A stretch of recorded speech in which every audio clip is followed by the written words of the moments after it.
Correct time ஃப்ரெண்ட்ஸுக்கு வணக்கம். So நிறைய பேர் கேட்டிருக்கிற விஷயம் ப்ரோ, குருநாள் பாண்டியா தேவைதானா அப்படிங்கிற விஷயம். ஆக்சுவலாக அவங்களோட ஸ்பின் யூனிட்டே கொஞ்சம் போராக தான் இருக்கு. இதில் குருநாள் பாண்டியா வந்ததுனால ஆர்சிபிக்கு ப்ளஸ்ஸா மைனஸா, அவர் தேவையா இல்லையா, ஸ்குவாட்ல இருப்பாரா இல்லையா அப்படிங்கிற மாதிரி பல கேள்விகள் எல்லாத்துக்கும் விடை இந்த வீடியோவில் பார்த்து தெரிஞ்சுக்கலாம். அதுக்கு முன்னாடி ஃபர்ஸ்ட் டைம் சேனல் வரீங்கன்னா மறக்காம சப்ஸ்கிரைப் பண்ணி சப்போர்ட் பண்ணுங்க. அப்போ தான் அப்டேட் எல்லாமே உங்களை வந்து சேரும். சரி வாங்க வீடியோக்குள்ள போகலாம். So first of all குருநாள் Pandya 2018 அதுக்கப்புறம் 19, 20 அந்த மாதிரி டைம்ல சும்மா பீக் லெவலில் இருந்தாரு. ஸோ சிஎஸ்கே கூட ஃபைனல் அதில் வந்துட்டு லோ டோட்டல் தான் போடுவாங்க. ஸோ அதில் ஐ திங்க் எனக்கு 50 அடிச்சிருந்தாருன்னு நினைக்கிறேன். இல்லை ஒரு நல்ல இன்னிங்ஸ் ஆடி கொடுத்தாரு.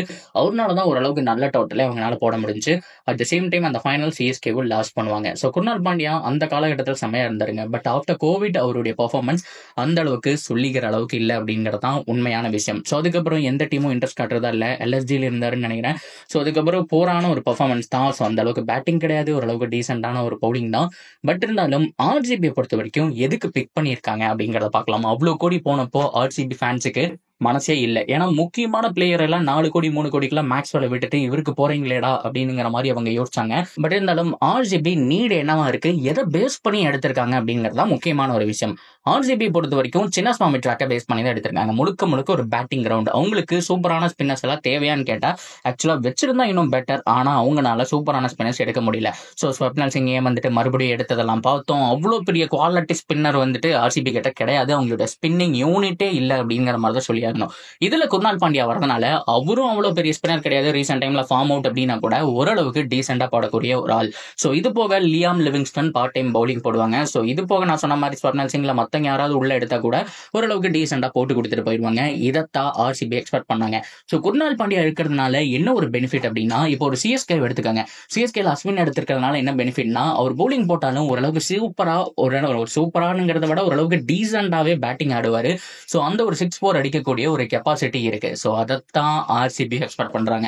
அவங்களுடைய டாப் ஆர்டர் நீங்க எடுத்து பார்த்தீங்க அப்படின்னா, ஸோ ஆன் டாப்ல விராட் கோலி, ஃபில் சால்ட் இருக்க போறாங்க. ஸோ அதுக்கப்புறம் வந்துட்டு ரஜத் பட்டிதர், ஜிதேஷ் சர்மா, ஸோ அதுக்கப்புறம் Liam Livingstone, so Tim David. அவங்க பேட்டிங் முடியும் போது குருநாள் பாண்டியா வரும்போது ஒரு நம்பிக்கை இருக்கும். ஸோ அந்த சமயத்துல ஒரு ஓவர்ல உங்களுக்கு ஒரு 10 ரன் 8 ரன் அடிக்க வேண்டிய சுச்சுவேஷன்ல இவர் பேட்டை விடக்கூடிய ஒரு ஆள் தான்.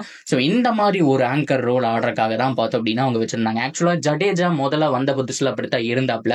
ஸோ ஆனா அவருடைய பவுலிங் ஸ்கில் எக்ஸ்ட்ரானரி. ஜடேஜா கூட கண்டிப்பா வந்துட்டு இப்ப இருக்கக்கூடிய குருநாள் பாண்டியா கம்பேர் பண்ண முடியாது.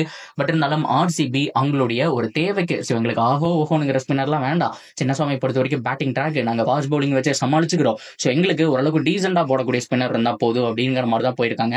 ஸோ பட்ஜெட் கொஞ்சம் டூ ஹையான்னு கேட்டா எஸ் அப்படித்தான். பட் இருந்தாலும் அக்ஷன்ல ஒரு சில டைம்ல இந்த மாதிரி தான் நடக்கும். ஸோ இவர் எடுத்தது நல்ல பிக்கான்னு கேட்டா டீசென்டான பிக், அவ்வளவுதான். ஸோ இதை விட பெட்டரான ஆட்கள் இருந்தாங்க. பட் ஆர்சிபி ஸோ இதுக்காக வெயிட் பண்ண விரும்பல. ஸோ அடுத்த யார் வருவா யார் தூக்குவான்னு தெரியாது. ஸோ குருநாள் பாண்டியா கிடைச்சாங்க, எங்களுக்கு வேணும், நாங்க எடுத்துக்கிறோம், அவ்வளவுதான். ஏன்னா அசரங்காக்கு இவர் எவ்வளவோ பரவாயில்லைங்கிற மாதிரி தான் நான் சொல்லுவேன். ஏன்னா மணிந்து அசரங்கா ஒரு காலத்துல பீக்ல இருந்தாங்க. பட் இருந்தாலும் அடுத்தடுத்த வருஷம் 11 கோடி ரீடைன் பண்ணி வேஸ்ட் பண்ணிட்டாங்க ஆர்சிபி. ஸோ அதுக்கு இவர் எவ்வளவோ பரவாயில்லைங்க. ஒன்னு அவர் ஃபாரினர் கிடையாது, குருநாள் பாண்டியா இந்தியன், அண்ட் பட்ஜெட்டு கொஞ்சம் ஹை. மணிந்து அசரங்கா விட நல்லாவே பேட்டிங் ஆடுவாரு. ஸோ அவரை கம்பேர் பண்ணும்போது ஓரளவுக்கு டீசெண்டா பவுலிங் பண்ணுவாருங்கிறதுனால என்ன பொறுத்த வரைக்கும் ஒரு டீசெண்டான ஒரு பிக் தான். ஸோ 10க்கு ஒரு 5.5 இல்ல 6 ரேட்டிங் கொடுக்கக்கூடிய ஒரு பிக் தான் நான் சொல்லுவேன். ஸோ நீங்க குருநாள் பாண்டியாவை பத்தி என்ன நினைக்கிறீங்கிறத கமெண்ட்ல சொல்லுங்க. அண்ட் தொடர்ந்து அப்டேட்டுக்கு சேனலோட இணைஞ்சிருங்க. மறக்காம சப்ஸ்கிரைப் பண்ணி சப்போர்ட் பண்ணுங்க.